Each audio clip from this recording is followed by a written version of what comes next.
Peter was still sleeping beside her, his dark hair scattered across the white pillow, and she allowed herself to smile as she remembered his whisper from the night before.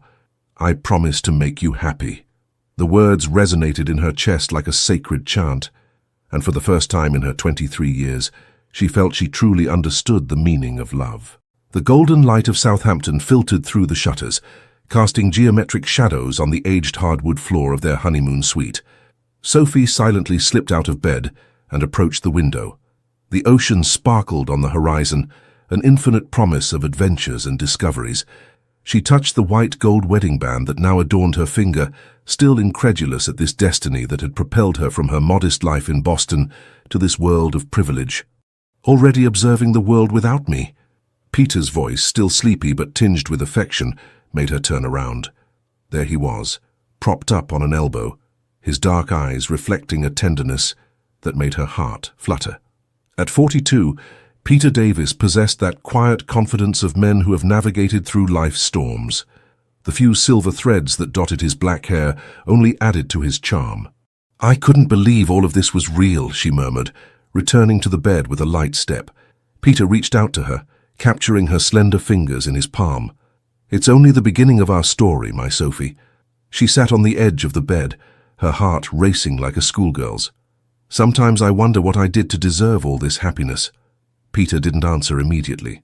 A shadow passed fleetingly across his face, so brief that Sophie thought she had imagined it. Then he smiled, revealing those dimples she adored. "It's I who don't deserve you."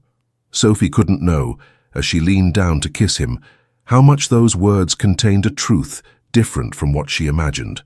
Like the horizon that seemed clear from their balcony, but hid unfathomable depths. The happiness she thought she was grasping was merely the surface of a much more complex reality. "Happiness is a bird with fragile wings," her grandmother used to say. "Don't hold it too tightly or it will escape you." But that morning, cradled by the illusion of perfect love, Sophie was far from imagining that these prophetic words would soon take on their full meaning. The honeymoon unfolded like an enchanted dream. 15 days of blue skies, hand-in-hand walks on the boardwalk, and candlelit dinners in restaurants overlooking the Atlantic. Sophie memorized every detail, the taste of the Napa Valley Cabernet that Peter chose with particular care, the way his eyes crinkled slightly when he laughed, how his hand rested protectively on the small of her back when they entered a room. It was during their last evening in Southampton that the first crack appeared in this idyllic picture. "I need to make an important call," Peter announced in the middle of dinner, consulting his watch with a suddenly concerned expression.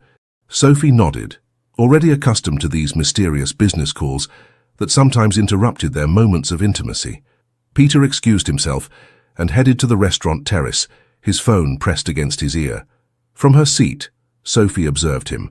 His back was turned to her, but she could see the tension in his shoulders, the way his free hand moved in jerky gestures.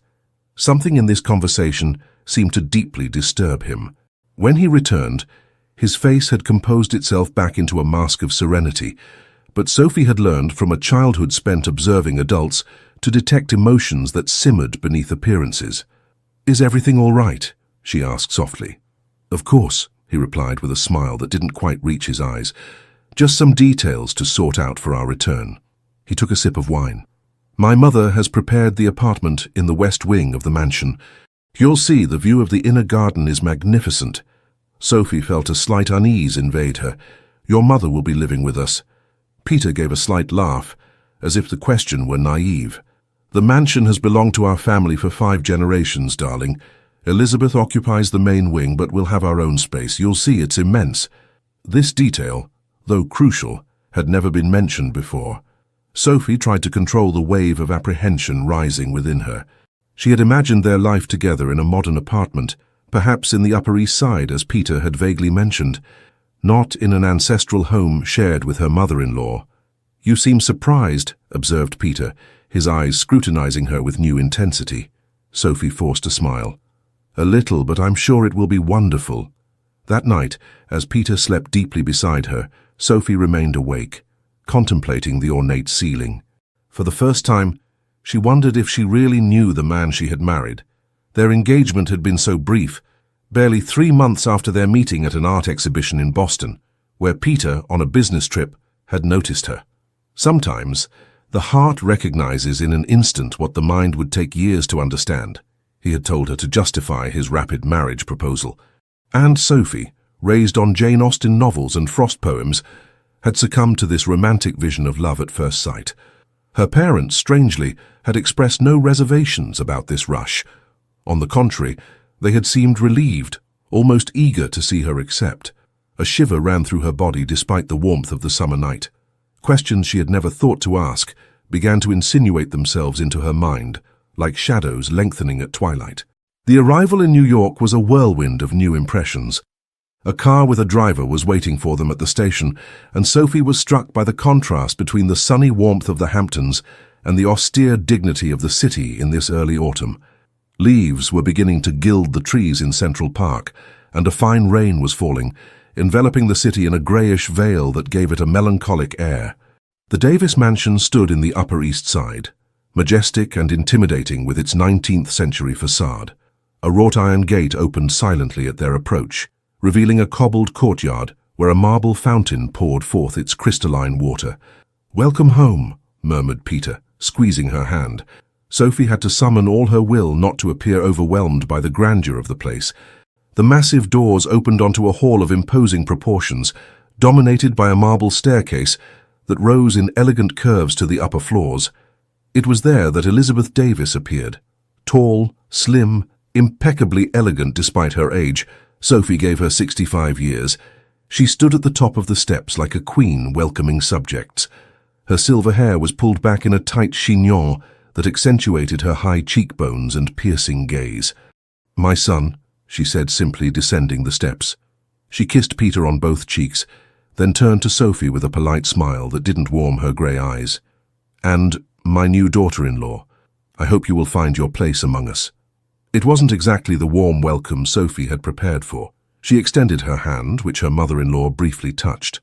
"Thank you for welcoming me into your home, Mrs. Davis. It's magnificent. Elizabeth, please. After all, we are family now." The tone was cordial, but Sophie perceived an artificial note in this amiability. "Martha will show you to your apartments. I imagine you wish to refresh yourself after your journey. We'll dine at 8 o'clock sharp." Before Sophie could respond, a middle-aged woman in a grey uniform appeared, bowing slightly. "If Madam would follow me." Sophie cast a questioning glance at Peter, but he already seemed absorbed in a hushed conversation with his mother. With a slight sigh, she followed Martha through the maze of corridors leading to the West Wing. The apartments that Elizabeth had mentioned turned out to be a set of spacious but strangely impersonal rooms. The period furniture, though sumptuous, emanated a coldness that contrasted cruelly with the warmth of the small Boston apartment where Sophie had grown up. "Does Madame need anything else?" asked Martha, after explaining the lighting system and showing the adjoining bathroom. Sophie hesitated. "No." "Well, perhaps you could tell me how long you've worked for the Davis family." Martha seemed surprised by this question. 30 years, madam. I was here when Mr. Peter was just a child." "And what is life like here?" Sophie felt ridiculous as soon as the words left her mouth. Martha's face closed slightly. "Life is as it should be, madam. If you'll excuse me, I must prepare dinner." Left alone, Sophie approached the window. From there she could see the inner garden with its symmetrical paths and rose beds. Everything was perfectly maintained, with an almost clinical beauty. A half-open drawer in the secretary desk caught her attention. Inside, she discovered a small notebook bound in burgundy leather. Opening it, she found pages covered with elegant, precise handwriting. They were rules, dozens of rules governing daily life in the Davis house. Titus 5 breakfast served in the dining room or upon request in the apartments. 12:30 p.m., lunch with family on Sundays and holidays only. 5 p.m., tea served in the small salon. 8 p.m., dinner, formal attire required. And it continued, detailing the behaviors expected during receptions, family traditions to be respected, down to the appropriate clothes for each occasion. Sophie closed the notebook, a shiver running down her spine. This was not simply a house she had integrated into, but a system, an institution with its codes and expectations. For a young woman who had always dreamed of freedom and adventures, These century-old walls began to feel more like a prison than a home. As she put the notebook away, she noticed an old photograph slipped between the pages. It showed a sad-eyed young woman dressed in a period gown. On the back, an inscription in faded ink, Eleanor Davis, 1920. Something in that melancholy gaze resonated with Sophie like a warning from the past. The following weeks were a balancing exercise for Sophie. Each day brought its lot of discoveries about the countless unwritten rules that governed life in the Davis mansion. She learned the hard way that the Blue Salon was reserved for visits from New York high society, while the library remained Elizabeth's exclusive domain. Each room, each object seemed to have its own history, its own protocol. Peter, for his part, revealed himself to be increasingly absent. Leaving early in the morning for business, he never discussed in detail. He often returned late, sometimes after she had fallen asleep. Their moments of intimacy became less frequent, replaced by a distant courtesy that resembled more a relationship between roommates than between spouses. One October morning, as golden leaves swirled in the garden, Sophie summoned her courage. "Peter, I'd like to understand exactly what your work consists of," she said as they breakfasted in the conservatory, the only moment of the day when they were truly alone. He looked up from his newspaper, surprised. "Investments, mainly." "Why do you ask?" "Because you're my husband, and I know almost nothing about your professional life." She tried to maintain a light tone, but a note of frustration seeped into her voice. Peter carefully folded his newspaper. "Business is complex at the moment. I prefer not to bore you with these details." "Bore me?" repeated Sophie, incredulous. "Peter, I studied economics. I'm not a child to be protected from the realities of the world." A shadow passed over Peter's face. He opened his mouth to respond, but was interrupted by Elizabeth's entrance. "Good morning, my dears," she said with that smile that never reached her eyes. "Sophie, don't forget we have the charity committee this afternoon. I've taken the liberty of having the appropriate attire prepared. Martha will place it in your wardrobe." Sophie felt a wave of rebellion rise within her. "That's very kind, Elizabeth, but I had planned to visit the art gallery near MoMA today." An icy silence fell over the conservatory. Elizabeth stiffened imperceptibly, while Peter stared intently at his coffee cup. "The Davis family's social engagements are not optional, my dear," Elizabeth finally responded in a honeyed tone. "Your presence at the committee is expected." Sophie understood the implicit message. It wasn't a request, but an order. She glanced at Peter, hoping for support that didn't come. "Very well," she conceded with a forced smile. "I'll be delighted to attend."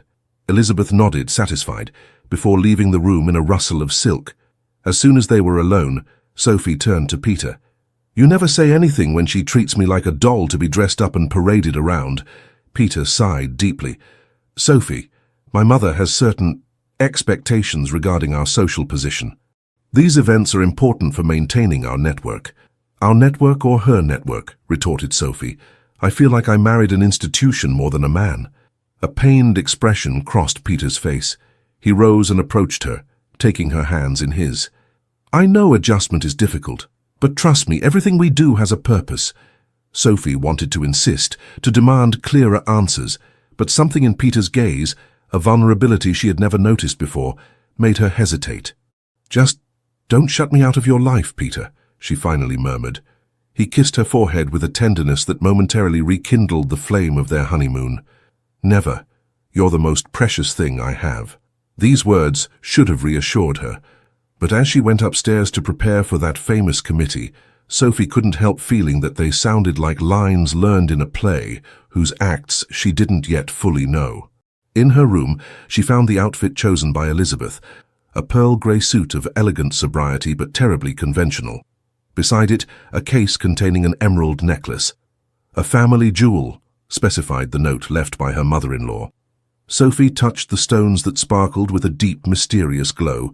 Like everything in this house, this jewel seemed to carry the weight of a story that had not been told to her. Autumn gave way to a particularly harsh winter. New York wrapped itself in a mantle of snow that transformed the mansion's garden into a fairy tale landscape, frozen like the life that Sophie now led. 3 months after her marriage, she had learned to navigate the complex waters of the Davis family, adopting a facade of docility that masked a growing curiosity.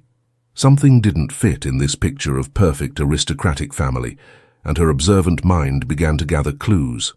She noticed the phone calls Peter received late at night, the hushed conversations between him and Elizabeth that ceased as soon as she entered a room, the worried glances exchanged when mail arrived. One December day, while Peter was on a business trip to Chicago, and Elizabeth was attending a concert at Carnegie Hall, Sophie decided to explore the parts of the mansion that were tacitly forbidden to her. Peter's office, normally locked, had been left open, probably by Martha during cleaning. Sophie hesitated on the threshold, torn between respect for her husband's privacy and this growing need to understand what world she had really stepped into. Curiosity won out. The room was austere, dominated by a massive mahogany desk and bookshelves filled with leather-bound volumes that no one seemed to ever read. Sophie approached the desk, noting the absence of personal objects. No photos, no mementos, only neatly stacked files. She gently opened the first drawer. Bills, bank statements.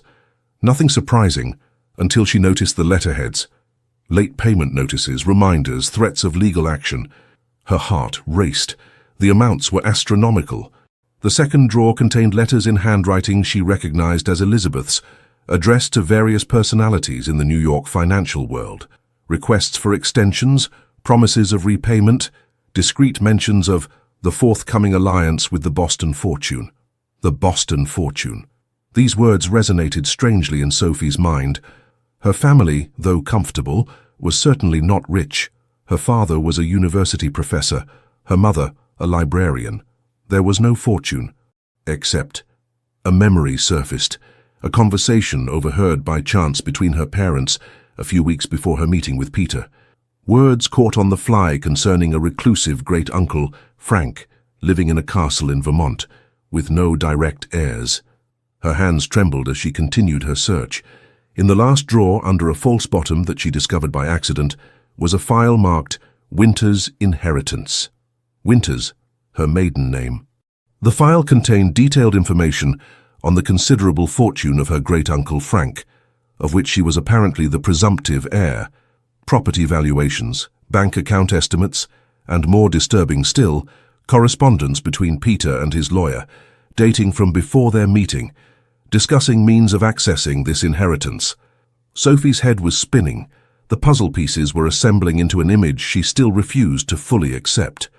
The rush of the marriage, the insistence of her parents, the sudden interest of a man like Peter in an ordinary young woman from Boston. She hastily put the documents back in place when she heard the front door open. Voices echoed in the hall. Elizabeth had returned earlier than expected. Sophie left the office on tiptoe, her world silently crumbling around her. In her room, sitting on the edge of the bed she shared with a man who had perhaps married her solely for her inheritance, she suddenly felt terribly alone. That night, she cried for the first time since her marriage. Not tears of sadness, but of anger. Anger at Peter for his duplicity, at her parents for their possible complicity, but most of all at herself for having been so naive. By morning, however, something had changed in her. The romantic young girl who believed in fairy tales was beginning to fade, giving way to a woman determined to discover the whole truth, whatever the consequences.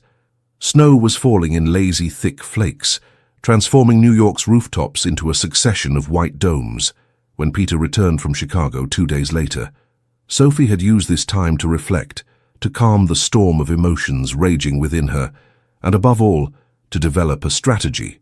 She wouldn't accuse him directly. Not yet.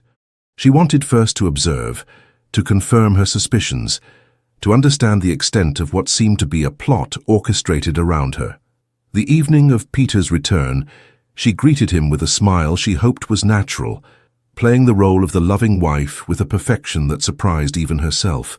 They dined in the grand dining room, in the company of Elizabeth, who directed the conversation toward the latest scandals of New York high society.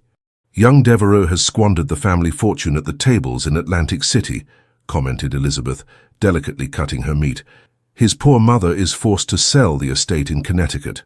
Peter nodded, visibly distracted. A tragedy for such an old lineage. "Money slips so quickly through careless fingers," added Elizabeth with an oblique glance at Sophie. "That's why rigorous management of a patrimony is essential." Sophie seized this unwittingly extended opportunity. "Actually, I received a letter from my lawyer today," she lied with a calm that concealed the inner tumult. "It seems my great-uncle Frank wishes to meet me." The silence that followed this statement was deafening. Peter suspended his gesture, his wineglass halfway to his lips, while Elizabeth froze, her fork in the air. "Frank Winters?" finally asked Peter, forcing himself to appear merely curious. "Yes," replied Sophie, carefully observing their reactions. "Apparently he's suddenly interested in me. It's strange, isn't it? I've never met him, and here he is wanting to make my acquaintance." Elizabeth put down her fork with deliberate slowness. "Elderly people often have whims. I wouldn't worry too much about it if I were you." "On the contrary," intervened Peter, shooting a warning glance at his mother. "Family ties are important. You should absolutely meet him, Sophie." Sophie's smile grew more assured. Their reaction confirmed her suspicions. "I was thinking of going next week. Alone, of course, an intimate meeting between relative and heir." She had deliberately used this last term to observe its effect. Peter visibly paled, while Elizabeth abruptly brought her napkin to her lips, as if to conceal her distress. "Heir?" repeated Peter with affected nonchalance. "You never mentioned an inheritance to me." Sophie took a sip of wine, savouring this moment of newly discovered power. "I was unaware of it myself until recently. Strangely, my parents never mentioned that I was the sole heir to a considerable fortune. Isn't that curious?" A quick exchange of glances between Peter and Elizabeth confirmed what she already knew. They were aware. They had always been. The rest of dinner unfolded in palpable tension, each maintaining the appearance of civilized conversation, while beneath the surface, the unspoken accumulated like the snow outside. Later that night, when Peter joined her in their bedroom, Sophie felt it was time for a more direct confrontation. "Why did you marry me, Peter?" she asked without preamble, sitting straight on the edge of the bed. He froze, his hand on the tie he was undoing. "What a question. Because I love you, of course." Sophie held his gaze. "Is that the only reason?" A silence settled between them, thick as the winter fog that enveloped New York. Peter finally sat heavily in an armchair near the window.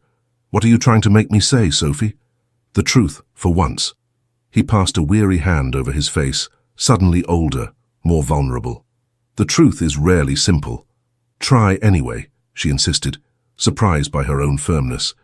Peter remained silent for so long that Sophie thought he wouldn't answer. Then, in a breath, "The Davis family is no longer what it was. Appearances are just that. Appearances." "You're ruined," stated Sophie, finally putting words to what she had discovered. Peter flinched as if she had slapped him, but didn't deny it. "My father's investments failed. Debts accumulated. We maintain a facade, but—" "And you needed an heiress to replenish the coffers," completed Sophie, her throat tight. "That's why my parents were so enthusiastic about this marriage. They knew. Your parents wanted to secure a social position for you that their modest situation couldn't offer," replied Peter, with a new sincerity in his voice. And you needed my inheritance," concluded Sophie, a solitary tear rolling down her cheek. Peter rose and came to kneel before her, taking her hands in his. His eyes shone with an emotion that Sophie couldn't decipher. Remorse, shame, or perhaps a mixture of both. "At the beginning, perhaps," he finally admitted. "But Sophie, I truly fell in love with you. Your kindness, your intelligence, your way of seeing the world. You've illuminated my life in a way I never imagined." Sophie withdrew her hands from his, unable to disentangle truth from lies in this confession. "How can I believe you now? How can I know if each I love you wasn't calculated to access this inheritance?" A heavy silence settled between them.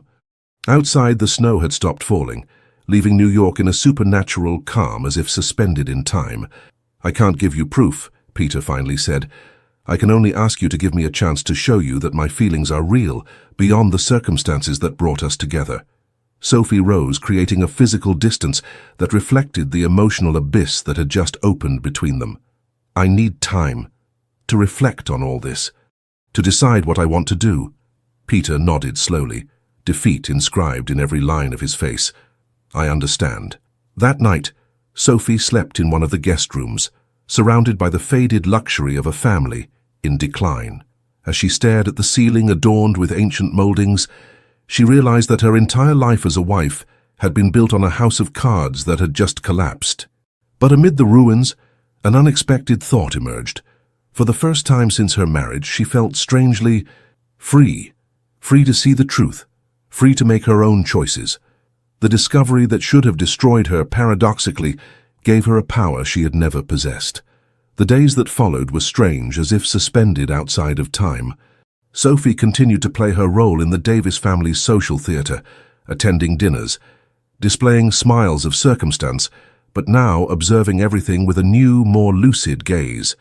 She noticed the signs she had ignored before, antiques discreetly disappearing from display cases, replaced by convincing copies, bills slipped under piles of mail, furtive visits from men in dark suits who conversed with Peter in hushed tones. Sophie and Peter maintained a distant courtesy, like two actors aware that the play was ending, but obliged to continue reciting their lines. He didn't try to make her return to their shared room, respecting her need for space.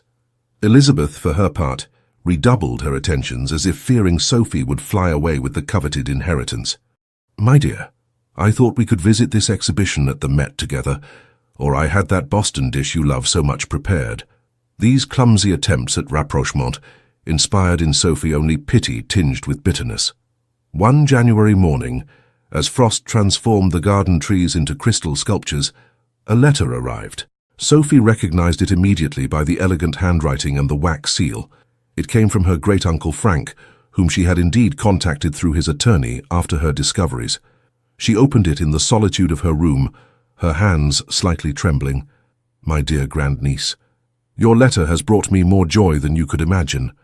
After so many years of solitude in this old Vermont estate, discovering that a young woman of our blood is finally interested in me warms my tired heart. I have followed your life from afar, never daring to intervene. Your marriage to young Davis first worried me. I know too well the financial difficulties of this once prestigious family. But if you have found love, who am I to judge? Know, however, that you always have a place here, should you ever need it. My door is open to you, and with it all that I possess. For what good is a fortune with no one to bequeath it to? Your old uncle, who hopes to meet you soon. Frank." Sophie set down the letter, moved by the sincerity that emanated from these lines. Frank Winters appeared to be a sensitive man, far from the image of the eccentric old man that Elizabeth had tried to portray. This letter was also a confirmation. She was indeed the heir to a considerable fortune, significant enough to have motivated this whole marriage charade.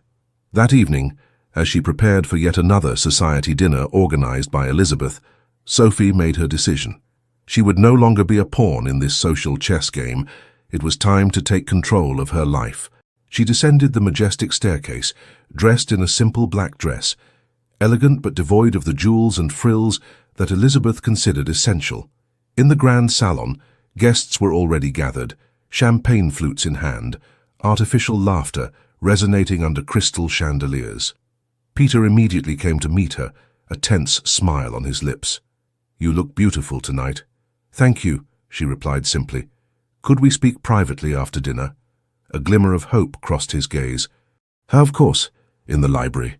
Sophie nodded, then slipped among the guests, playing one last time her role of perfect hostess while observing this world that had nearly engulfed her.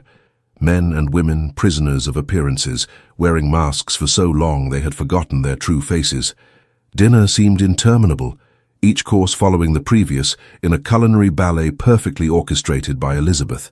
Sophie ate little, her mind entirely focused on the conversation to come. Finally, as guests dispersed into the various salons for digestives, Sophie discreetly slipped toward the library. Peter joined her a few minutes later, gently closing the heavy door behind him. "You've made your decision, haven't you?" he asked directly, his face partially in the shadow of the dimmed lamps. Sophie nodded, appreciating his perspicacity. "I'm leaving, Peter." He took the blow, his body imperceptibly stiffening. "I understand." "I don't think you do," she replied softly. "I'm not leaving out of anger or vengeance. I'm leaving because I realize we married for the wrong reasons. You for my potential inheritance, me for a romantic fairy tale that existed only in my imagination." Peter approached the window, contemplating the garden asleep under the snow. "You're right, of course. I was a coward not to tell you the truth from the beginning." He turned to her, his face now fully lit, revealing a vulnerability she had never seen before. "But my feelings for you became real, Sophie, more real than anything I've known." She felt her resolution falter for a moment in the face of the obvious sincerity of these words. "Perhaps, but our marriage was born of a lie, and I cannot build my future on that foundation." "What will you do?" he asked, his voice barely louder than a whisper. "I will visit my great-uncle Frank. Get to know him, understand my heritage, not the money, but who I really am." She paused, searching for words. "Then I'll find a place of my own, a space where I can discover what I want to do with my life, without others' expectations." Peter nodded slowly. "You deserve that freedom." He hesitated before adding, "I won't ask for anything from your inheritance. I'll find another way to solve our financial problems." This promise, which she had not solicited, touched Sophie more than she would have thought possible. "Thank you." A silence settled between them, no longer tense as in recent days, but tinged with a shared melancholy for what might have been. "When will you leave?" Peter finally asked. "Tomorrow." The decision had been made when writing to Frank, but speaking it aloud suddenly made it very real. Peter approached her, stopping at a respectful distance. "I deprived you of choices by hiding the truth. I won't make the same mistake by trying to hold you back." He extended his hand, lightly brushing her cheek. "But know that if one day you wanted to return, not as a solution to our problems, but as the extraordinary woman you are, the door will always be open." Sophie felt tears come to her eyes, surprised by this unexpected emotion. In this moment of absolute truth, she glimpsed the man Peter could have been, freed from the chains of his heritage and family expectations. "Goodbye, Peter," she whispered, turning away before her resolve weakened. As she left the library, a strange lightness invaded her. Tomorrow she would begin a new chapter of her life, a chapter she would write herself, page after page, without worrying about conventions or expectations. For the first time since her marriage, Sophie smiled, a genuine smile coming from the depths of her being. The truth, however painful, had finally set her free. The train sped through the snow-covered plains of the eastern seaboard, leaving behind New York and its complex memories. Seated by the window, Sophie watched the landscape gradually transform, the plains giving way to hills, then to mountains that heralded Vermont. The departure had been calm, almost dignified. Elizabeth, though visibly upset, had not tried to hold her back, perhaps out of pride, or perhaps because she understood that the game was lost. Peter had accompanied her to the station, carrying her suitcase in silence, offering a final kiss on her forehead before the doors closed. Now alone with her thoughts, Sophie oscillated between excitement for the unknown and an unexpected melancholy. Despite the deception that had surrounded her marriage, she couldn't help wondering if she wasn't too easily abandoning something that could have been saved, transformed. "Sometimes you need to step away from the painting to better see it as a whole," her art professor in Boston had told her years ago. These words resonated with her as the train traversed the Hudson Valley. Her great-uncle's estate stood atop a hill, overlooking the village of Woodstock, a golden stone building with lavender shutters surrounded by century-old pines. Frank Winters awaited her on the porch, tall and lean despite his 85 years, his face weathered by sun and years, but his eyes a vivid blue that resembled Sophie's. Their meeting was touching in its simplicity. No exaggerated effusions or stiff formalities, just the silent recognition of a family bond too long ignored. "Here you are at last," he said simply, taking her hands. "I feel like I'm seeing your grandmother when she was your age." The following days were a mutual discovery. Frank, contrary to the image of the eccentric old man Elizabeth had suggested, revealed himself to be a cultured man, with a sharp mind and subtle humor. A former diplomat, he had traveled the world before retiring to this corner of Vermont, where he indulged his passion for painting, a talent that Sophie discovered with surprise she shared with him. "Art is in our blood," he explained one afternoon as they painted together on the terrace overlooking the maple groves. "Your grandmother had this gift too, but in her time a woman of good family didn't pursue a career in the arts." Sophie absorbed these family stories like a sponge, filling the gaps of a past her parents never spoke about. Frank, for his part, seemed to grow younger through contact with her youth and curiosity. One evening, after dinner shared in the grand dining room where a fire crackled in the hearth, Frank broached the subject that had been floating between them since her arrival. "You must wonder why I designated you as my heir." Sophie blushed slightly. "The question has crossed my mind." Frank smiled, his face creasing into a constellation of wrinkles. "I never had children. My diplomatic career took me from one country to another, one mission to another, never leaving me time to start a family." He swirled the wine in his glass, contemplating its ruby color in the firelight. "When I finally retired, I was too old, too accustomed to my solitude." He fixed his penetrating gaze on Sophie. "I followed from afar the lives of my nephews and nieces, then their children. Most proved to be people interested only in money and prestige." He gently shook his head. "Not you. You didn't even know me," Sophie softly protested. "Don't be so sure. I have my sources." His eyes twinkled with mischief. "I know you turned down the lucrative position your father arranged for you to work in that small art gallery in Boston. I know you spent your summers teaching painting to underprivileged children. I know you read Proust and Virginia Woolf, not merely for appearance, but because you find a resonance with your soul." Sophie was stunned. "How?" "A lonely old man has much time to observe the world," he replied with a shrug. "I engage discreet people to keep me informed. Not to spy on you," he quickly added, seeing her expression, "but to reassure myself that my inheritance wouldn't be wasted." He leaned forward, his face suddenly serious. "Sophie, my fortune is considerable. Properties, investments, artworks. I wanted it to go to someone who would see it not as a means to buy prestige, but as a tool to create something meaningful." Sophie felt the weight of this responsibility descend upon her. "I'm not sure I'm equal to such expectations." Frank shook his head. "I have no specific expectations. I simply want you to use this inheritance to become fully yourself, to realize your dreams, whatever they may be." He took a sip of wine before adding, "And if you decide to spend it all on chocolate and travels around the world, well, that will be your prerogative." This remark lightened the atmosphere, drawing a laugh from Sophie.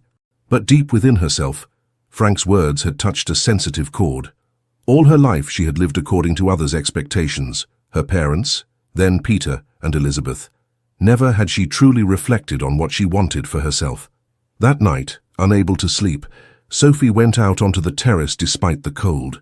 The moon illuminated the maple groves with a silvery light, and in the distance, the village lights twinkled like stars fallen from the sky.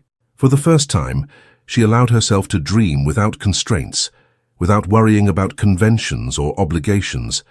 What would she do if she were completely free? The answer came more easily than she would have thought.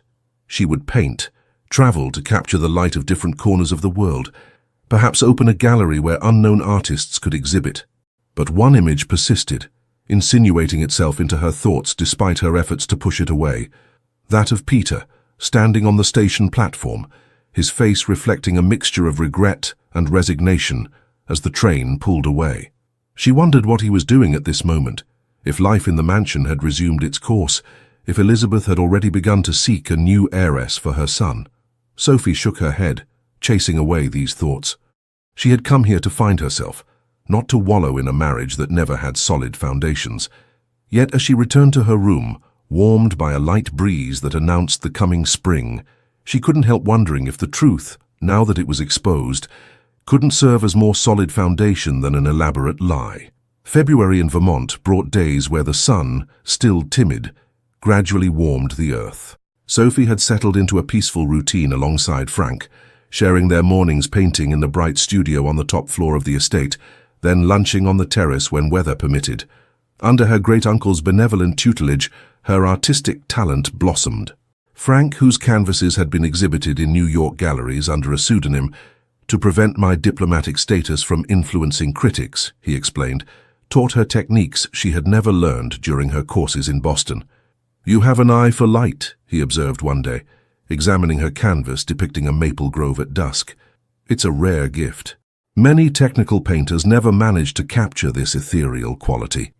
These compliments, coming from a man whose judgment wasn't influenced by family obligations, nourished Sophie's confidence in her art.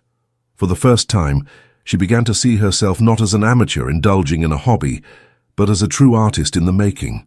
One morning, as they took coffee in the library, Frank handed her an envelope. I've taken the liberty of arranging something for you. Sophie opened it with curiosity. Inside was an invitation for a month-long artistic residency in New York, in a loft belonging to an old friend of Frank's. It's extraordinary, she stammered, scanning the details of the program that included sessions with renowned American masters. You need to explore, to be exposed to other influences, explained Frank. Vermont is magnificent, but New York is the soul of modern art. The light is different, the very air seems impregnated with artistic history. Sophie hesitated, touched by this opportunity, but reluctant at the idea of leaving her great-uncle alone. But you... Frank waved away her concerns with a hand gesture. I'm not on my deathbed yet, my child. I've lived alone for decades. I'll survive a month without your company. His gaze grew more serious. Don't make the mistake I made, Sophie. Don't let opportunities pass by out of fear or misplaced duty. These words resonated deeply with her. Wasn't this exactly what she had done all her life, sacrificing her desires on the altar of obligations and expectations? I'll go, she decided, a new determination in her voice. Preparations for New York occupied the following days. Sophie was surprised to anticipate this adventure with an excitement she hadn't felt in a long time. Yet amid this effervescence, thoughts of New York and the life she had left there sometimes emerged, unexpected and troubling. One evening, as she sorted her brushes to decide which to take, Frank entered her room with a letter in hand. This just arrived for you. Sophie immediately recognized the elegant, measured handwriting. Peter. Her heart leaped in a way she hadn't anticipated. You don't have to read it now, Frank said softly, perceiving her distress. Or ever. No, it's all right, assured Sophie, taking the envelope. Thank you. Once alone, she contemplated the letter at length before deciding to open it. Peter's words were simple, direct, devoid of the flourishes and dissimulations that had marked their relationship. Sophie, I hope this letter finds you well and that Vermont brings you the peace you deserve. I'm not writing to ask you to return or to justify myself. I simply wanted you to know that your departure has prompted changes I would never have had the courage to initiate otherwise. I've sold the mansion, not to an anonymous buyer, but to a foundation that will transform it into a cultural center open to the public. Elizabeth has moved into a more modest apartment, a difficult transition for her, but necessary. As for me, I've accepted a teaching position at the New York Academy of Art. The salary is modest compared to my past ambitions, but for the first time I feel useful, authentic. I owe you apologies that words cannot fully express, not only for marrying you under false pretenses, but for almost stifling the extraordinary person you are. I wish you to find your path whatever it may be. If our roads should cross again one day, I hope it will be as two authentic people, freed from the chains of the past and expectations. With sincerity, Peter. Sophie folded the letter, surprised by the emotion that gripped her. She had expected to feel anger, bitterness, perhaps even a vindictive satisfaction at the idea that Peter was facing the consequences of his actions. Instead, she felt a strange compassion, mixed with an unexpected respect for this man, who seemed to finally be finding his own path, away from the family expectations that had imprisoned him. That night, sitting on her windowsill, contemplating the moon bathing the maple groves in silver light, Sophie reflected on the complex nature of human relationships. How could one simultaneously feel betrayed by someone and sincerely wish them happiness? How to reconcile the pain of the past with the possibility of a future where this same person might play a different role? She had no answers to these questions, but for the first time she accepted this uncertainty without anxiety. Life wasn't a painting with neat, defined contours, but rather a watercolor where colors merged into one another, creating unexpected nuances. With this new perspective, Sophie turned toward New York and the adventure that awaited her there, her heart open to the infinite possibilities now offered by her reclaimed freedom. New York opened to Sophie like a living art book. From her arrival, the city enveloped her in its unique atmosphere, a blend of modernity and artistic energy. The loft where the artistic residency took place, perched in a converted warehouse in Brooklyn with a view of the Manhattan skyline, was a haven of shared creativity. 12 artists from around the world were staying there, each with their own style, history, and vision. Among them, Sophie at first felt intimidated. She, the self-taught painter who painted for pleasure, faced with creators who had studied at the most prestigious art schools, exhibited in renowned galleries. "We are all apprentices in the face of the world's beauty," Elena, a Venezuelan painter with silver hair, told her when Sophie expressed her doubts. "The only real difference is in the gaze, in the honesty with which we translate what we see." These words resonated deeply with Sophie. Honesty, this quality she had so sought in her personal life, was also becoming the foundation of her artistic expression. Days flowed in a rhythm, both intense and liberating. Mornings, classes with American masters who generously shared their knowledge. Afternoons, explorations in the city, sketchbook in hand, capturing an angle of light on the Brooklyn Bridge, the profile of an old man in Washington Square, the play of shadow and clarity under the High Line. Evenings, the residents gathered around long tables in the loft's common space, sharing meals accompanied by local wine, passionately discussing art, politics, philosophy. Those conversations that nourish the soul as much as the body. For Sophie, each day was a rebirth. Far from the social constraints of Upper East Side, from the family expectations of Boston, she discovered a creative freedom she had never known. Her style evolved, breaking free from the academic techniques she had striven to master to please her professors, embracing a more instinctive, more personal approach. "You paint as if you had finally removed a veil from your eyes," observed James, the director of the residency, examining one of her new canvases depicting a Brooklyn street bathed in the golden light of evening. "There's an authenticity in your work that didn't exist when you arrived." This observation touched Sophie more deeply than technical praise. Authenticity, wasn't it exactly what she sought in all aspects of her life? One morning, as she painted on the loft's terrace, capturing the mist rising gently from the East River, James approached with an unexpected proposal. "We're organizing a collective exhibition at the end of the residency," he announced, "in a small gallery near Chelsea. I'd like you to present 3 canvases." Sophie felt her heart accelerate. A real exhibition, in a city where art flowed through the very veins of the concrete. I don't know if I'm ready." James smiled, his eyes narrowed from years of scrutinizing beauty in all its forms. "No one is ever truly ready to unveil their soul to the world, but that's precisely why it must be done." This conversation marked a turning point. Sophie began to work with a new intensity, losing track of time before her easel, sometimes until the first light of dawn. She no longer sought to create something beautiful or technically perfect. She strove to translate onto canvas the truth of her experience, the complexity of her emotions. Her series emerged almost organically, 3 canvases representing windows. The first, a window of the New York mansion viewed from inside, framing an impeccably maintained but frozen garden, the colors cold and controlled. The second, a window of the Vermont estate, ajar onto a landscape of hills and maples, the light beginning to warm the composition. The third, a New York loft window wide open, overflowing with flowers, with a vertiginous view of the city and its infinite possibilities, the colors vibrant and free. She simply titled the series Awakening. The eve of the exhibition, Sophie received a call from Frank. His warm voice, slightly muffled by distance, made her realize how much she missed him. "James sent me photos of your work," he announced without preamble. "It's extraordinary, Sophie, well beyond what I could have hoped." "You're exaggerating," she protested, but the pride in her voice betrayed her pleasure. "Not at all. You've found your voice, your language." He paused. "I'm sorry I can't be there tomorrow." "It doesn't matter," she reassured him. "You'll be there in spirit." "Actually," Frank resumed with a note of mischief in his voice, "I've taken the liberty of sending invitations to some people who might be interested in your work. Gallerists, collectors." "Frank," exclaimed Sophie, divided between excitement and apprehension. "You shouldn't have—" "Don't worry," he gently interrupted. "I didn't mention our family connection. They'll come for your talent, not to please a fortunate old man." This reassurance touched her. Frank understood her need to be recognized for herself, not for her name or connections.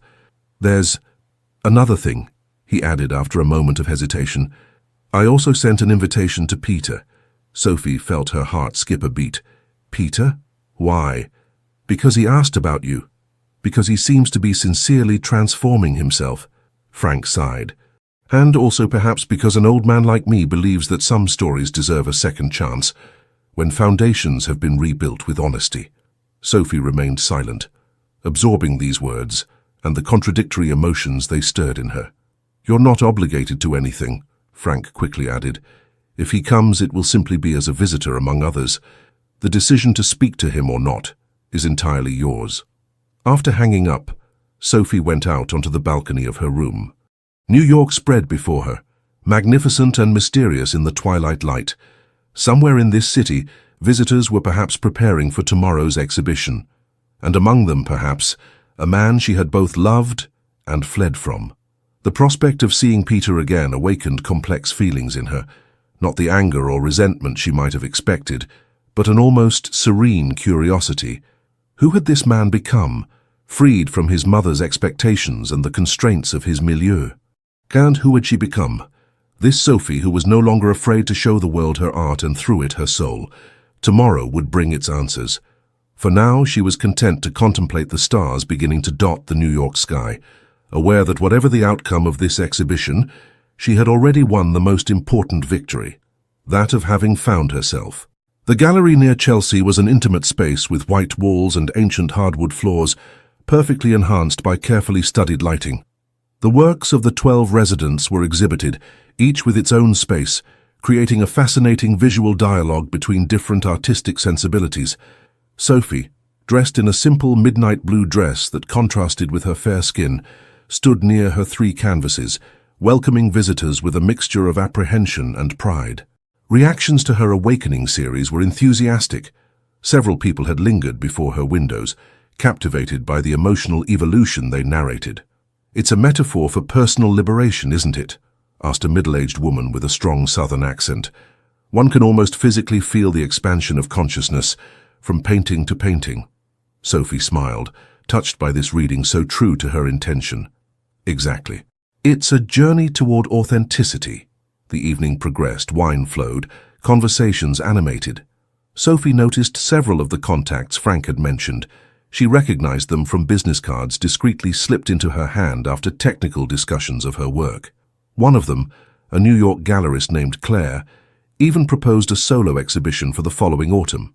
"Your work has something rare," she explained, "an emotional honesty that transcends technique. Collectors seek this more than formal perfection." As Sophie discussed the practical details of this unexpected opportunity with Claire, she saw him.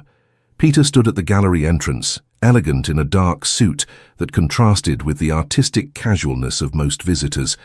He observed the crowd, visibly looking for someone. For her, she realized with a shiver of anticipation. Their gazes met across the crowded room, a moment of recognition, of silent connection. Peter made no gesture to approach immediately, leaving her space and choice. This restraint, so different from the man who had orchestrated their meeting and marriage, touched Sophie more than she would have thought possible. She excused herself to Claire and slowly crossed the gallery, her heart beating an odd rhythm, neither entirely the excitement of love nor entirely the apprehension of confrontation, but something new, indefinable. "Good evening, Peter," she said simply as she reached him. "Sophie." His voice was the same, but something in his gaze had changed, a vulnerability, an authenticity that hadn't been there before. "Your works are remarkable. Thank you for coming." She was surprised by the sincerity in her own words. "It's unexpected." A slight smile touched his lips. "Frank can be very persuasive when he sets his mind to it." "Did he tell you that we're related?" she asked, curious. "Not exactly, but I guessed." Peter contemplated the room before returning his attention to her. "Could we talk for a moment? Perhaps outside?" Sophie hesitated briefly, then nodded. "There's a small courtyard behind the gallery." They stepped into the New York night, sweet and jasmine-scented. Lanterns hanging from trees cast a soft light on the ancient stone pavers of the courtyard. They sat on a stone bench, maintaining a respectful distance between them. "I didn't come to disrupt your new life," began Peter, looking straight ahead.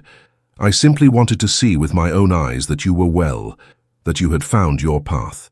Sophie observed him, noting the small changes. A few more silver threads in his hair, more pronounced lines at the corners of his eyes, but also a kind of new serenity in his bearing. "I am well," she confirmed softly. Better than well, in fact. She paused, searching for words. Your letter. It touched me. These changes in your life seem significant. Peter nodded slowly. They are. Selling the mansion was liberating, like shedding an overly heavy suit I'd been wearing forever. He gave a small, joyless laugh. My mother doesn't speak to me much, of course, but that's a price I'm willing to pay to finally live on my own terms. Teaching suits you? She asked, genuinely interested. Peter's face suddenly animated. More than I could have imagined. The students are brilliant, provocative. They push me to question all my preconceived ideas about art.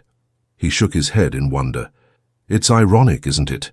I spent my life pursuing prestige and financial security, only to finally discover happiness in a modest job I would once have considered beneath my station. This disarming confession touched Sophie. She recognized in his journey an echo of her own transformation. I understand, she said softly.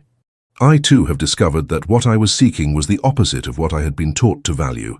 A comfortable silence settled between them, inhabited by cricket song and the distant sounds of the city. I won't ask you to forgive me, Peter finally resumed, turning his gaze to her. What I did, marrying you for your potential inheritance, was unforgivable. But I wanted you to know that meeting you, despite the circumstances, changed my life. Not as I had planned, but in a much deeper way. Sophie felt an unexpected emotion rise within her. Life is strange, isn't it? Without this deception, I might never have found the courage to free myself, to discover who I truly am. She smiled with gentle irony. In a way, I owe you a form of gratitude. Peter looked at her with surprise, then burst into sincere laughter that reminded Sophie why she had been attracted to him in the first place. That's a very generous way of seeing things. It's not generosity, she corrected. It's just an acknowledgement of life's complexity. Terrible things can lead to wonderful discoveries. Lies can, paradoxically, lead us to a deeper truth. Their gazes met, and Sophie saw in him not the man who had deceived her, nor the husband she had left, but a human being in evolution, imperfect and authentic. This new perception freed her from the last residues of anger she might have harbored. Sophie, said Peter, his face suddenly serious, I didn't come with expectations or demands, but now that I see you, that I talk with you, he hesitated, searching for words with an unusual caution for him. Would it be possible someday for us to know each other anew? Not as husband and wife, but as two people starting from scratch, with honesty this time. The question floated between them, heavy with possibilities. Sophie took her time to answer, listening not only to her mind, but also to the subtler whispers of her heart. I can't give you a definitive answer tonight, she finally said. My life is in full transformation. I'm still discovering who I am, what I want. She looked him straight in the eyes. But I can accept that we stay in contact, that we see where life leads us, without rush or expectations.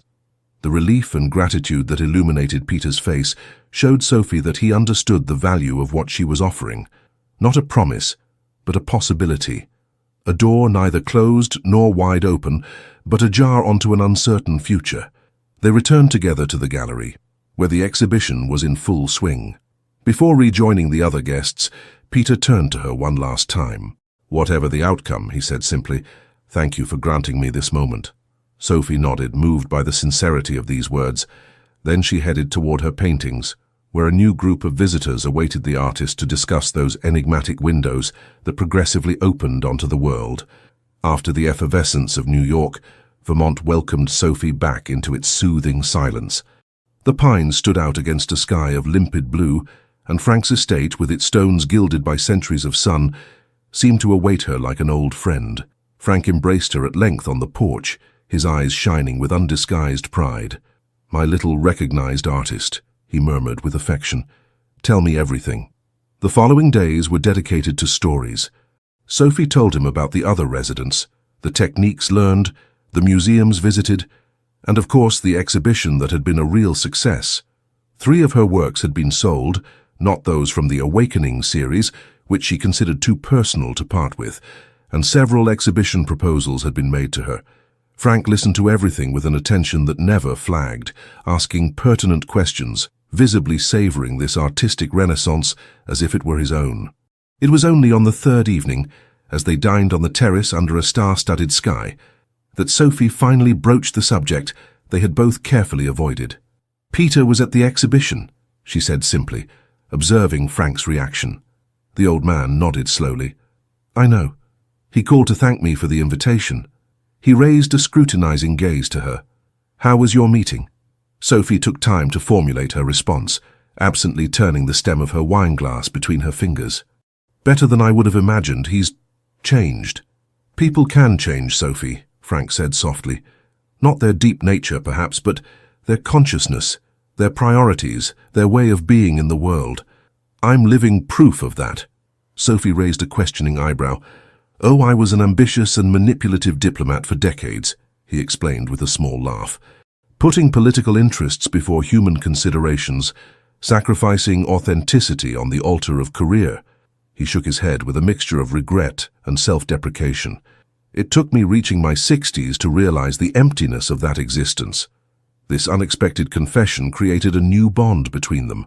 Sophie had never considered that her great-uncle, with his quiet wisdom and evident integrity, might have known his own moral struggles, his own transformations. "Do you think Peter is sincere in his desire to change?" she asked, suddenly vulnerable. Frank took his time to answer, visibly weighing his words. "I believe him capable of sincerity, yes, but that's not the most important question."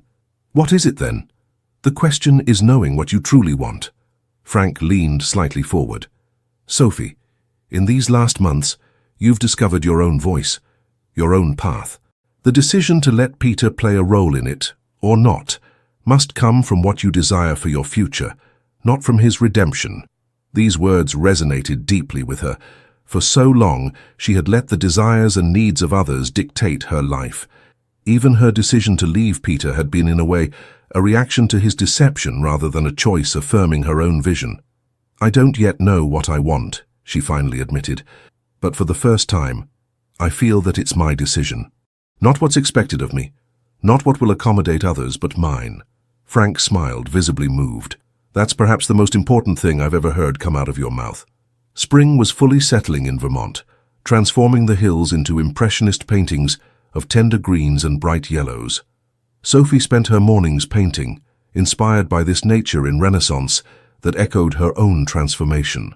In the afternoons, she explored the surroundings, sometimes by car, often on foot, discovering perched villages, colorful markets, secluded chapels amid maple groves not yet in full bloom. These solitary explorations allowed her to reflect on her future. The offer of exhibition in New York for autumn was tempting, but was she ready to return to that city charged with complex memories? And if she did return, would it be keeping a prudent distance from Peter, or exploring this possibility of a new beginning he had evoked in New York? One evening, as she returned from one of her excursions, Frank welcomed her with an unusually serious expression. "I've received news from New York," he announced, inviting her to sit in the salon. "Peter has had an accident. Nothing serious," he quickly added upon seeing concern cross Sophie's face. "A fall while cycling, a few cracked ribs, but he's hospitalized for a few days." Sophie felt a wave of contradictory emotions pass through her.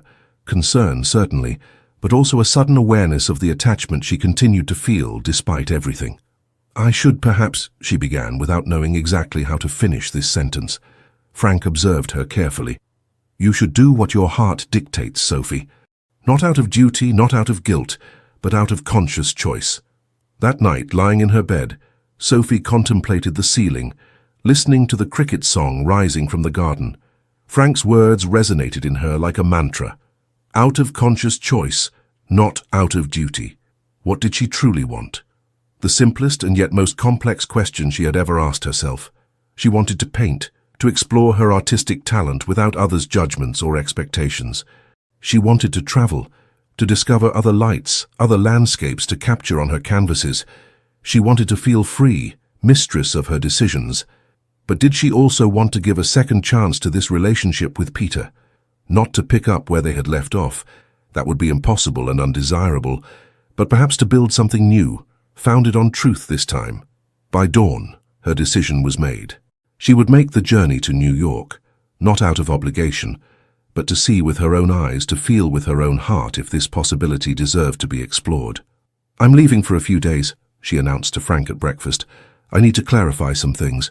The old man smiled with infinite tenderness. "I know. And whatever decision you make, remember that this estate will always be your refuge if you need it." Sophie embraced him, moved by this unconditional affection she had never truly known before. "Thank you for showing me what family truly means."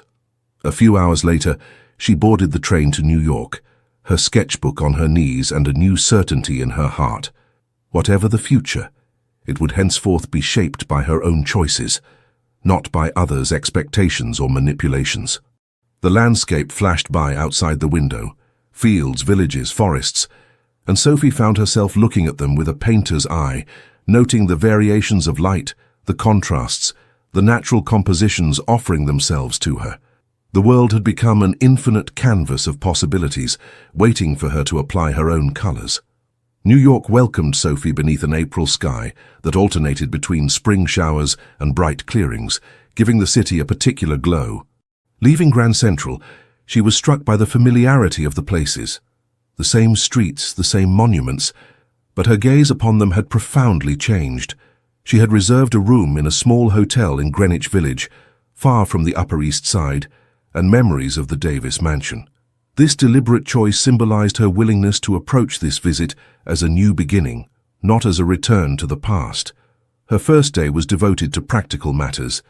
She met with Claire, the gallerist who had proposed an autumn exhibition, to discuss concrete details. The venue was charming, an intimate but reputed gallery in Soho, with white walls bathed in natural light. "I've thought of a title for the exhibition," Sophie proposed as they shared coffee. "Metamorphoses." Claire smiled, visibly seduced by the idea. "Perfect. Simple, evocative, and so apt for your work." She observed Sophie with curiosity. "You seem different from the young woman I met in Chelsea, more assured." Sophie nodded, aware of this inner transformation that now reflected in her outward demeanor. "I'm learning to trust my vision, in art as in life." It was only the next day that she decided to contact Peter. A simple message on her phone. "I'm in New York for a few days. If you're feeling well enough, I'd like to see you." The response came almost immediately. "I'm being discharged from the hospital this afternoon. Could we meet tomorrow in Central Park, near the Bethesda Fountain, 3 p.m.?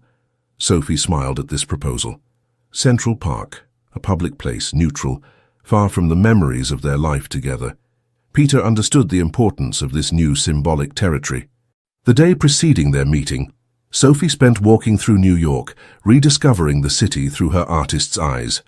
She stopped at length on the Brooklyn Bridge, sketching the changing reflections of the East River. She wandered through galleries in Chelsea, drawing inspiration from contemporary works exhibited. She lunched alone at a café terrace near Washington Square, observing the ballet of passers-by. This chosen solitude bore no resemblance to the imposed solitude she had felt in the Davis mansion. It was a space of freedom, of reflection, of connection with herself. The next day, at 3 o'clock sharp, she entered Central Park. Spring had transformed the park into a symphony of tender greens and early blossoms. Children were sailing miniature boats on the fountain, their laughter carried by the light breeze. Peter was already there, seated on a bench, an open book on his knees. Seeing her, he stood with a slight grimace that betrayed his still painful ribs. "Sophie," he said simply, his face lighting up with a sincere smile. She was struck by his appearance, more casual than she had ever seen him, dressed in simple jeans and a blue shirt, his hair slightly longer than before, but it was above all his gaze that had changed, more open, more present. "Hello, Peter." She gestured toward his torso. "How are you feeling?" "Better." He gave a small, embarrassed laugh. "That's what happens when you try to recapture your youth by cycling after 20 years of abstinence." This self-deprecation, this new ability to make fun of himself, touched Sophie. The Peter she had known was always so concerned with maintaining an image of controlled perfection. They walked slowly along paths bordered by flowering horse chestnuts, a respectful distance between them, like two people getting acquainted. "I was surprised to learn you were cycling," admitted Sophie. Peter smiled. "I'm trying many new things lately. Cycling, cooking, with mixed results, I must admit. Meditation." He broke off, as if embarrassed by these confidences. "Meditation? Really?" Sophie couldn't hide her surprise. "It was the idea of a colleague at the Art Academy," He claims it helps to see the world differently, to be more present in the moment. Peter shrugged. I don't know if it works, but I'm trying.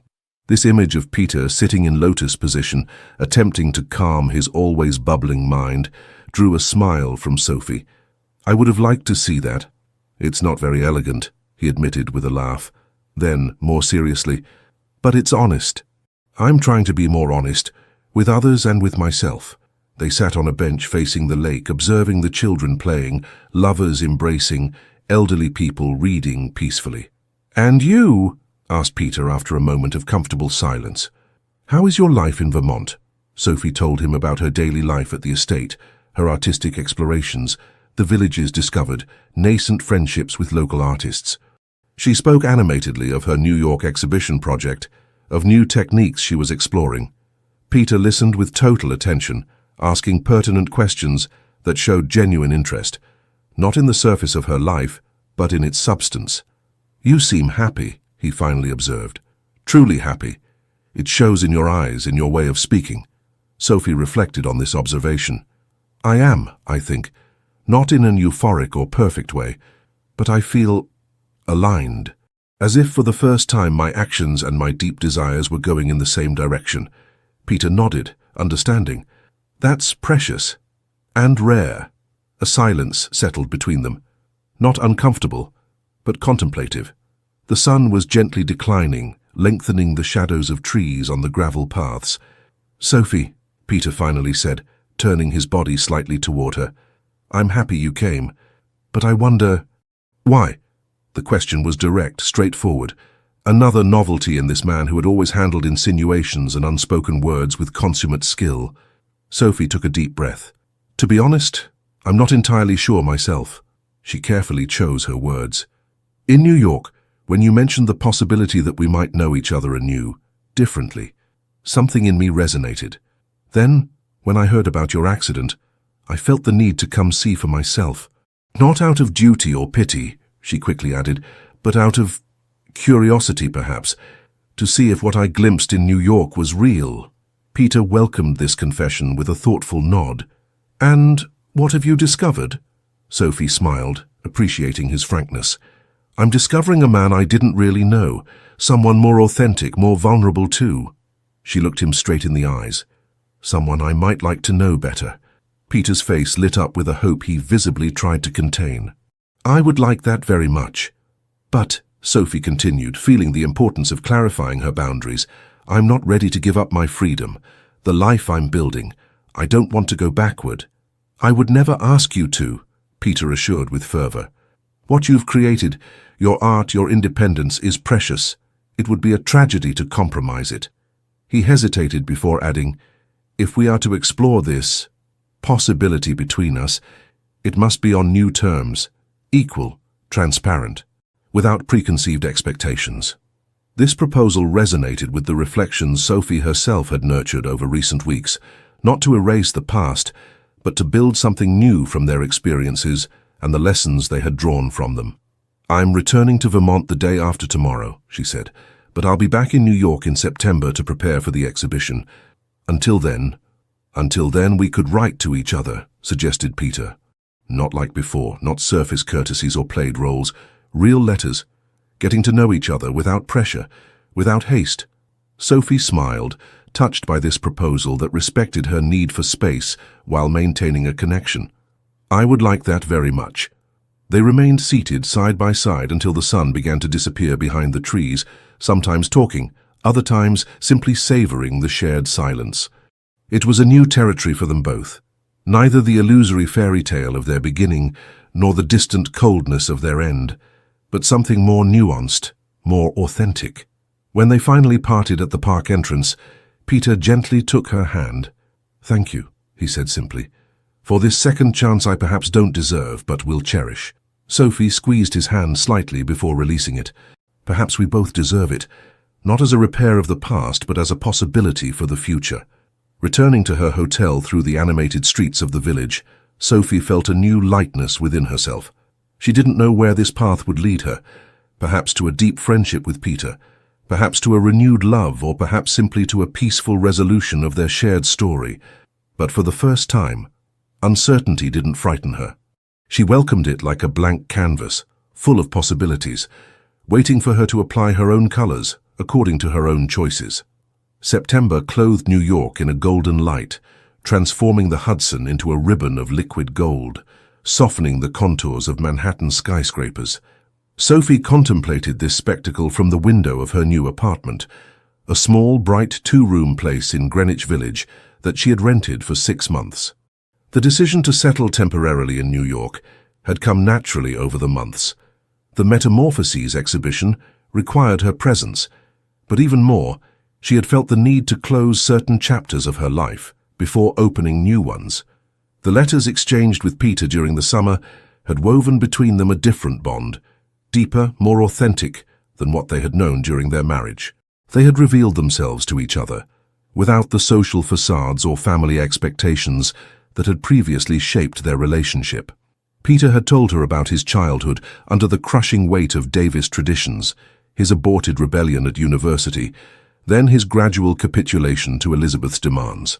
Sophie had confided her artistic doubts, her long-repressed dreams, her complicated relationship with parents who loved her but didn't truly understand her.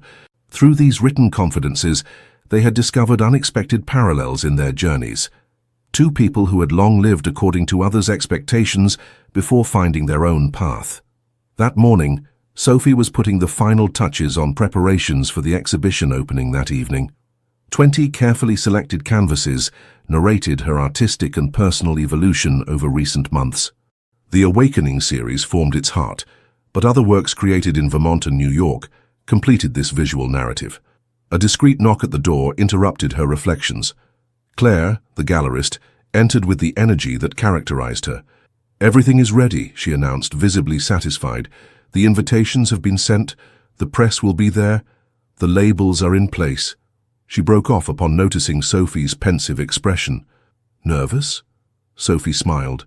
"Strangely, no. Rather contemplative. It's not just an art exhibition opening tonight, it's a page of my life." Claire nodded, understanding the importance of the moment. Openings are always moments of transition. She glanced at her watch. "I must run to supervise the caterer. See you tonight, Sophie. It's your moment. Savor it."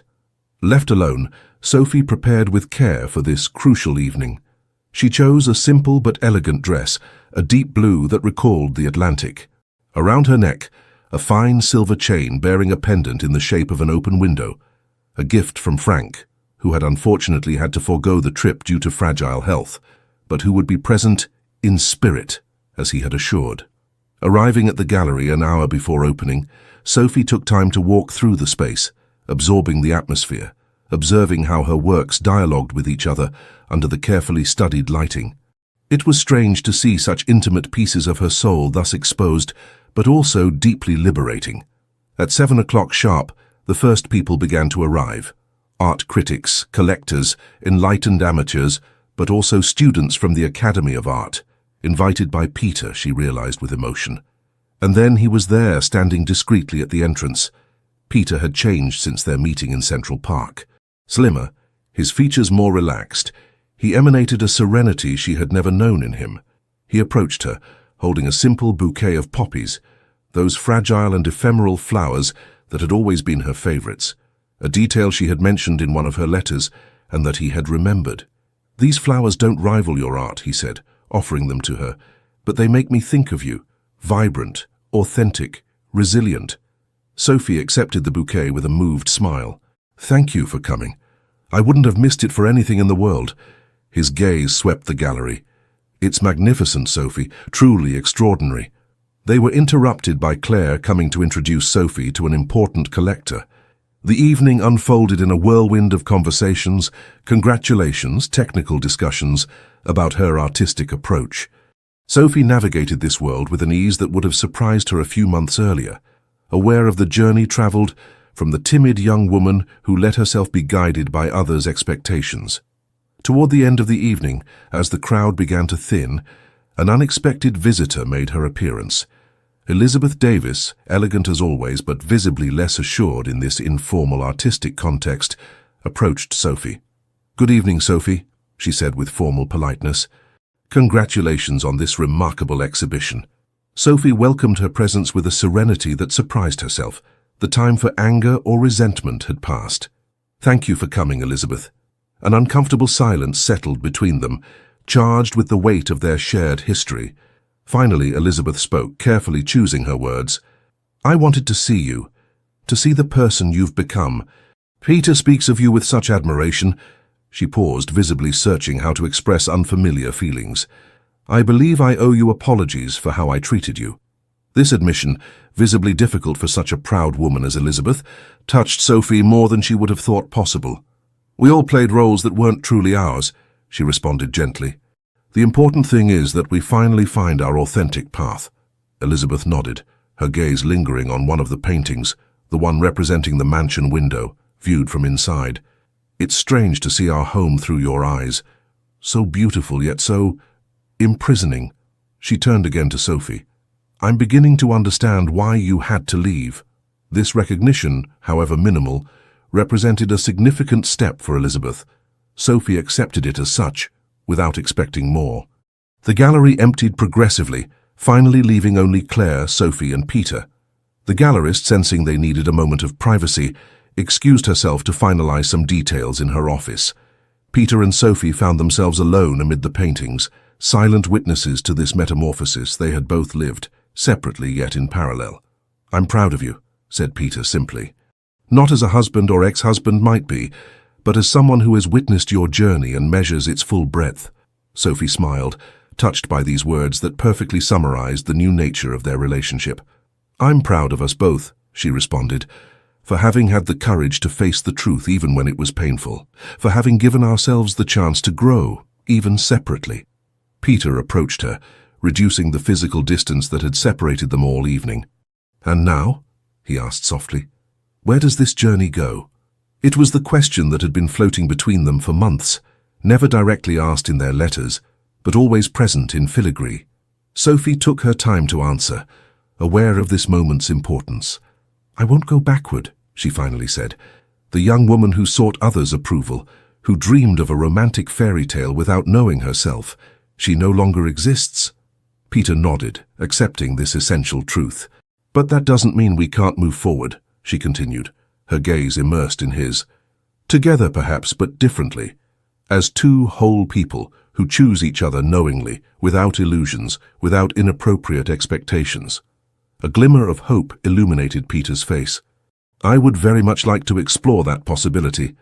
Sophie smiled, feeling in her deepest self that this time their connection was founded on something true, not on family arrangements or romantic fantasies, but on a mutual recognition of their respective truths. "Let's start simply," she suggested. "A dinner after the exhibition, walks through New York, honest conversations. Let's see where it leads us without haste." Peter extended his hand to her, not to seize or guide her, but as an invitation she was free to accept or not. Step by step, Sophie placed her hand in his, appreciating the warmth of this simple contact, the symbol of a renewed connection without the chains of the past. They left the gallery together, walking side by side through the New York streets, bathed in the soft light of street lamps. The city seemed different that evening, no longer a place of painful memories, but a space of new possibilities. Sophie didn't know exactly where this path would lead them, whether she and Peter would build together a love different from what they had known, or whether their roads would end up parting again. But for the first time in her life, this uncertainty didn't frighten her, for she had learned the most precious lesson. Happiness did not reside in the illusory security of a destiny already traced, but in the courage to write one's own story, day after day, choice after choice, with authenticity and awareness. As they turned a street corner, the New York sky opened above them, studded with stars despite the city lights. Sophie raised her eyes to this immensity, feeling in her deepest self this simple yet so difficult truth to grasp. Life is not a finished painting, but a canvas in perpetual creation, where each brushstroke, even mistakes, even revisions, contributes to the beauty of the whole. "Look at the stars," she murmured to Peter, "how they shine despite the darkness. Perhaps it's precisely the darkness that makes them shine." Peter followed her gaze to the sky, understanding the metaphor. Like our own shadows, which ultimately allowed us to find our light. They continued their path into the New York night, two souls transformed by their trials, advancing no longer toward an illusory ideal, but toward an imperfect reality, and precisely for that reason, authentically beautiful.